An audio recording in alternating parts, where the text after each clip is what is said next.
My name is John Lobell. I teach architecture at Pratt Institute. This is a lecture from my fall 2014 course on the impact of technology. This is introducing Marshall McLuhan, and the lecture suffers from missing a lot of its slides because it was done in an older version of PowerPoint that the current version of PowerPoint is not picking up all of. So anyway, this is an introduction to Marshall McLuhan. Before we go forward looking at specific technologies, biotech, quantum theory, genomics, and how this is going to, these technologies are going to affect us, I want to introduce another idea, and that is the most important impact of technology is not on the environment but on ourselves. In other words, say automobiles come along. Okay, so now you look out the window, there are automobiles. You have traffic and people moving around. You have pollution from automobiles. You have the ability not to, you used to have to live here or here, because that's where the trolley car went. Now you can live anywhere here and work anywhere there, because the car can go anywhere. So, but more important than that, these technologies act as extensions of ourselves and change us. And that's the argument that Marshall McLuhan makes. Now, this lecture lost its images because this version of PowerPoint doesn't recognize an older version. So I put some images back, but they're not that important, so we'll manage. I just grabbed some while we were waiting. We're going to start with Friedrich Hegel. And Hegel's a German philosopher. These slides will be online, so if you want to look at this stuff, you can. I just clipped this stuff from Wikipedia. But Hegel presents a philosophy of history in which he proposes that things really change. Not in the sense that, well, France wins the war or Germany wins the war, or we have horses and then we have railroads. Okay, yeah, that's change, but that's not what he's talking about. He says that our material world is a reflection of a transcendent spirit world. Like two sides of a coin, material and spirit. They are linked. One is a manifestation of the other. And another word for the spirit world is God. And this spirit is evolving. And we change as a reflection of that evolving spirit. So that there is a spirit of the age, the religiosity of the Middle Ages, the humanism of the Renaissance. And these are, the spirit of the age has changed, and our world and our consciousness are a reflection of that spirit, and that's why we change. So it's not just that, more stuff shows up in the environment, but the actual structure of our soul changes. Now, Karl Marx liked to say, I stand Hegel on his feet. In other words, he says Hegel had it upside down. It's not that there's a spiritual realm and the world is reflective of that realm, but rather all there is the material world. And as the material world changes, we have different spiritual ideas. So spirit is a reflection of the material world rather than the other way around. So culture is defined by the material means of production. If you have agriculture, you're going to have a certain kind of society. If you have industry, you're going to have a certain kind of society. And history is driven by the class conflict, class struggle. I should have said class struggle there. Once you have specialization, which you have with agriculture and industry, you're going to have different people doing different roles, and certain roles are going to be able to grab more of the wealth for themselves, and the other groups aren't going to like it. And so there's going to be class struggle, and that provides the dynamics that moves history. So history is not moved by the evolution of spirit. History is moved by the introduction of new technologies, like agricultural industrialization. Now, important French philosopher, died young, at the age of, to do the math here, in his 50s, heart attack, and Maurice MerleauPonty. And MerleauPonty starts with he's a phenomenologist, and he starts with he's French, but a kind of German Gestalt notion that our psychology influences the way we perceive the world. Is that clear to everybody? Is that, like if you're a child, you're going to see the world differently than a parent. One of my favorite examples, I'm in faculty meetings and I'll say, well, we should do this and we should do that. And then one of my colleagues says, no, we should do the opposite. And I said, oh my God, I'm full-time. He's part-time. If I'm teaching 3 courses, if I only teach 2 courses, I get paid the same. He's teaching 2 courses. If he loses one of those courses, he makes half as much money. He only gets paid by the course. So we have different, and I say, I'm only interested in the good for the good of the students. Well, maybe my view of the good of the students is influenced by the fact that I'm full-time, and his view of the good of the students is influenced by the fact that he's part-time. So our psychology affects how we perceive the world. Merleau-Ponty says, you know what? It's not only the brain and the optic nerve, it's the whole body. What makes this a chair? The fact that I can sit on it. If I was an octopus, we were all, intelligent octopi, aliens that had different bodies, but were super intelligent. These would not be chairs. They might be things with 4 legs and black metal, but they wouldn't be chairs. What's wrong with what I just said? And I just said they were black. What's wrong with that? Black is a color. Where is color? Is this red in the cardboard, or is it in my retina, or is it in my brain? And optical illusions, you can surround this red with green and suddenly it's orange, or something like that. So there's no objective thing as color. So, okay, but it's hard. Well, it's only hard in relationship to my knuckles. If we go like that, it's different. And they said, but it's metal. Well, metal is a human category. It's a concept. Well, it's made out of atoms. Well, what's an atom? The atom, what we mean by atom has changed every 20 years for the past 100 years. So our perception creates the world that we live in, but our perception includes our whole body.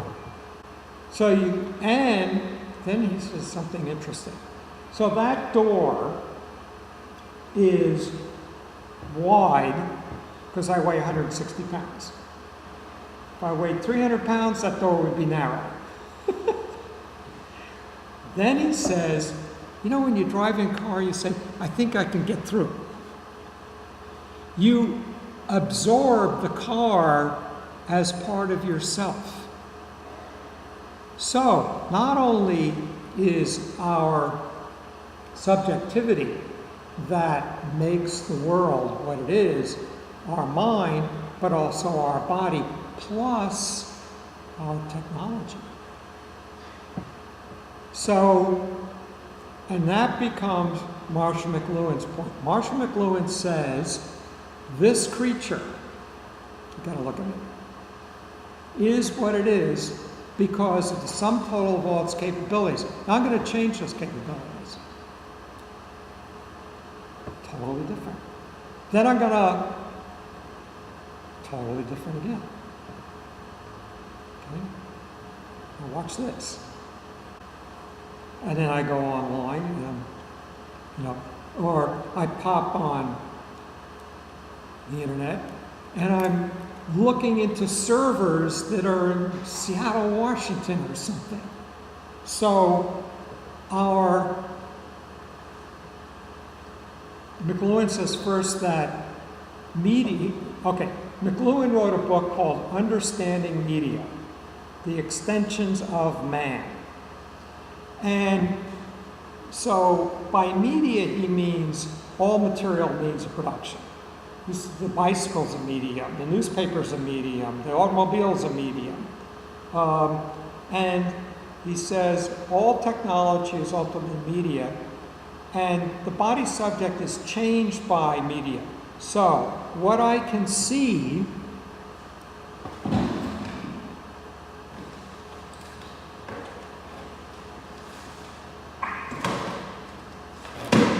I open a book, and I then go online. So what I can see is changed by our technology. How fast can I go?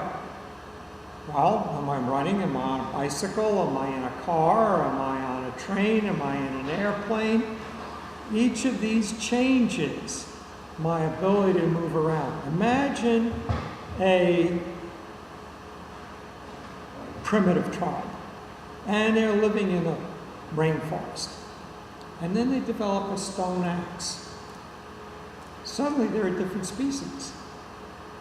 It's like you have two animals walking around. One has big claws, one does not. They're different. Well, that axe changes from one to another. But it's not, now they can cut down trees. McLuhan describes an anthropologist who describes that at puberty, a boy makes his first axe, and now he's a man and he can get married. Then the anthropologists come in and see these poor people hacking away with the stone axes. Oh, here, we'll give everybody a steel axe, including the girls. Now the boy says, I've made my stone axe, and his girlfriend says, so what? I got a steel axe. It's like, suddenly, the whole social structure, and I'm going to use a word, changes. I'm not going to say is destroyed, it's changed. So imagine China 50 years ago, and you want to marry a young man who has a good rice paddy. Now, two things have happened in China. Number one, there are a lot more men than women because of the one-child policy, and parents often prefer to have boys, and therefore, if amniocentesis says they're going to have a girl, they'll get an abortion until they get a boy. So now there's a lot of boys. Number two, you have women with equal rights entering the workplace. So a guy says to a woman, I'd like you to marry me. And the woman says, okay, well, I'm making $80,000 a year. What are you making? What are you bringing to the deal here? Well, I'm making 60. Yeah, well, I'm looking for someone who's making 300 or more. You're not making 300,000? Don't bother me. I'm busy advancing my career here. So you see how these suddenly human related. So it's not just these technologies change the tools that we have in our hands. They change who and what we are and what our social interrelationships are. So if we can fiddle with the DNA of our prospective children It'll change our prospective children. What are people going to choose? More intelligence, taller, who knows? But maybe it changes what people are, what parents are, what marriage is, in ways that, it's going to take someone thinking about it. Unfortunately, McLuhan in the 70s had strokes and then died, and it's like, where is McLuhan today? To explain all this stuff to us. So, the body subject is changed by media or technology. A medium affects not only our exterior environment, but also the balance of the senses, our psychology. A faculty exercise develops. So, if I read, there's a whole set of neurocircuits that develop. I have not read a book in several years. There's 30 books on here. I don't like putting it on my phone, so I just buy these old things used. There's a little iPod. And instead of the book going in here, it's going in here and going through totally different circuitry. I think that might change the way my head is set up. So that's McLuhan's point. So this is McLuhan, and his book, Mechanical Bride, was about advertising. The Gutenberg Galaxy was about how print led to linear logical thinking and understanding media. 1964, he became the most important person in the culture. It's just everybody was into McLuhan. I don't even, who would be an example of that today? An intellectual that everybody's raving about. We don't have that anymore. But anyway, that's who he was. And that's the idea of the book. And it was just at a time when people were starting to... Television had been around for 10 years. I mean, it had been around longer, but everybody had television for 10 years, starting in the mid-50s.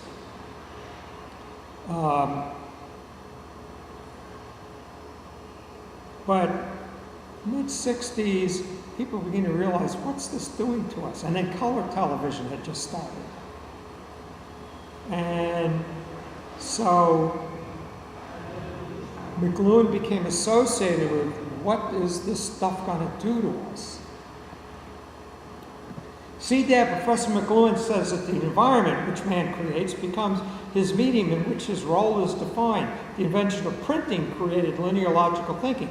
Today, with television and folk singing, thinking changes again, and there is greater social involvement. We live in a village, understand?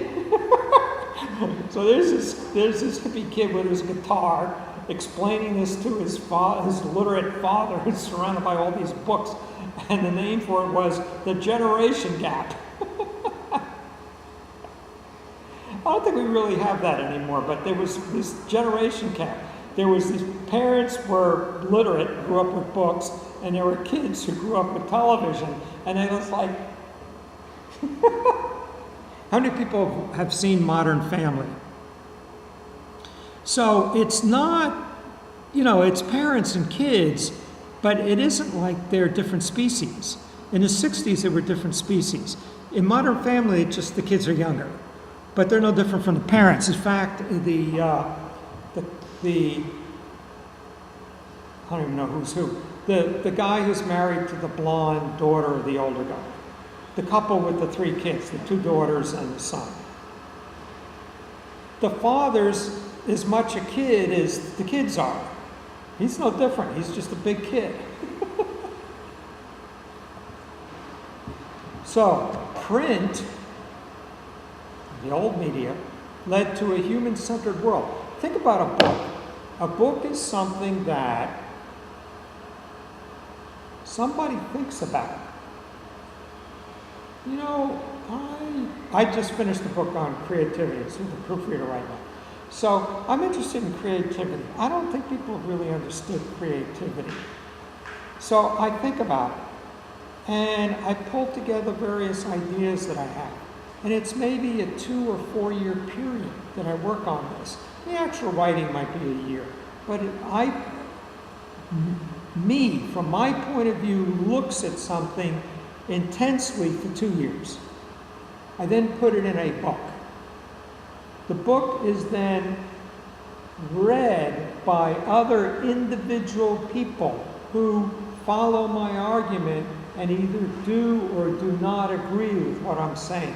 So it presupposes an individual with a point of view who presents that point of view to other individuals. So that's what print media gives us. And it leads to a human-centered worldview, perspective painting, clockwork universe, industrial revolution, modern science. When you read, a page is made up of sentences, which are made up of words, which are made up of the letters of the alphabet, which have been prefabricated and are assembled in a linear fashion that you then scan linearly. With electronic media, it's holistic. We are centered around nature instead of human beings. We're interested in ecology and multiculturalism. We have a post-industrial electronic information world with holistic thinking and audio-visual culture. So I'm watching movies on my cell phone and listening to books on my iPod. Image over text, music as the dominant culture. So these dominant media, print or electronic, lead to different cultures. The reason why I want to talk about this today is that when we look at the stuff we're going to look at for the next few weeks, these technologies, all of which I've already mentioned in our introductory lectures, but we're going to be interested in what they do to us as much as what they do to our external environment. Something interesting. This is a page from the Gutenberg Bible. This is print from an old dot matrix printer. And now this is print from a laser printer. So, how these things subtly, in other words, the screen of your computer or the page of the book, I like to say it's the point where the rubber meets the road. In other words, there's all this stuff going on in the computer. This is the part I interact with. And suddenly, it's now what's Apple's term for their super displays? Retina. And now they're ultra retina. They're already 2-4 times as many dots as there were on retina. So, what is this? Well, it's better. It's less fuzzy. Maybe it totally changes us in ways we haven't thought through yet.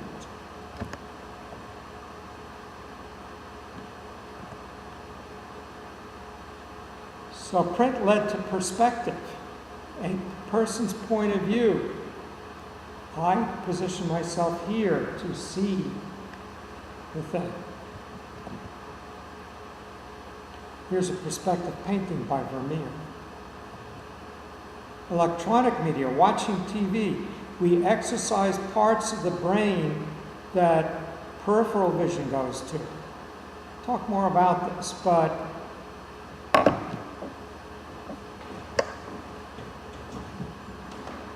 look at my nose. Now, don't move your eyes from my nose.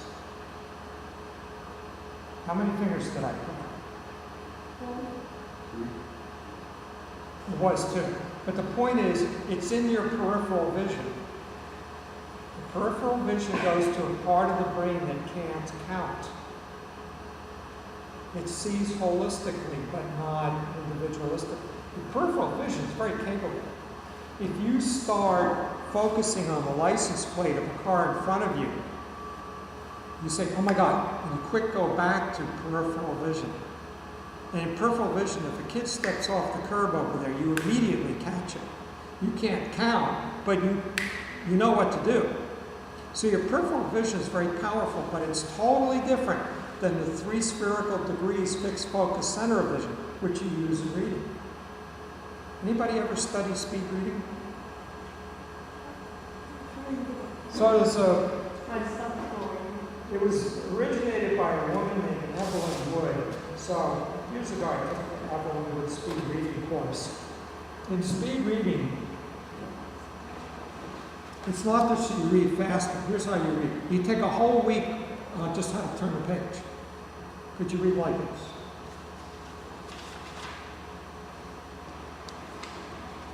Not doing well turning the page. And the course is guaranteed. In other words, they give you you read normally the first week. Then they give you a comprehension test. Then at the end of the course, you read like that. And if you don't do better in the comprehension test, you can take the course again for free. In other words, not only can you read 100 times faster, but your comprehension is better. But there are also exercises given, right? It's not just like studying, like I also exercise. Yeah, it's weeks of study. Oh. The course is like 8 weeks. And you go for an hour and a half, and then you practice all week. And then if you don't keep it up, you lose it. Some people do it naturally. But the point is, it's the difference between reading with your fixed focus center of vision and reading with your peripheral vision. You use your peripheral vision when you're watching TV. So the way you see is totally different. It's activating totally different parts of the brain that get activated when you read.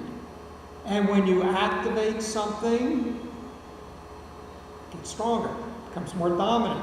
And in the case of your brain, it changes how your brain works, because this part is atrophied and this part is amplified. So changing from one dominant technology like print to another like TV and now the computer screen and now the mobile screen totally rearranges the circuitry in your brain. You're not born with your circuitry. You're born with neurons, but the circuitry is built by how you grow up. And just there's different, and then there's good and bad. So let's say good and bad. Some parents talk to their kids, this is your toe, use a lot of words. Then other parents just leave them lying in the crib. Their brains are going to develop totally differently. And if a kid grows up reading and another kid grows up visually, online, their brains are going to rearrange differently.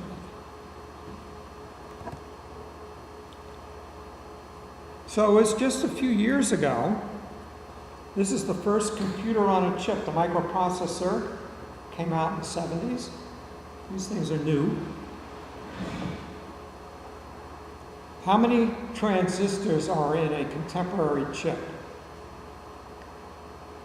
Off-on switches in a chip in your cell phone or your laptop. Over 1 billion. So they're really small. Those are paper clips. And this is an antique chip. You can actually see the circuitry. You can't see it anymore when there's 1 billion on there. And then there's the human interface. This is the first Macintosh. And the idea that it's called a GUI, G-U-I, graphical user interface. Instead of typing commands, you point and click with the mouse. This was invented. It was invented by a guy named Doug Engelbert. It was then developed by Stanford Research Institute, and then Xerox had a group in Palo Alto that did the whole thing. They made the graphical user interface computer, the laser printer, the local area network, the mouse, the whole thing. And Steve Jobs went on a tour one day. And he said, cool. And he stole the whole thing. And that's the Macintosh and Windows. It all comes, that's how it came about. But the way we interact with this, when they developed this, they worked with Papert, great child psychologist. What does a child do when it wants something? It points. That's the mouse. They worked out that you would intuitively know how to use these things. And then you start spreading the circuitry over our culture.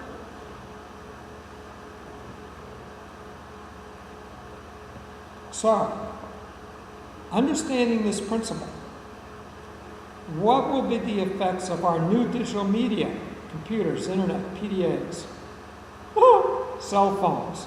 I've made this slide before, smartphones, computer animation, iPods, and what more will come? So that's what we can think about. There's a kid playing with robots. How does this rewire their brains? There's an ant with its own chip.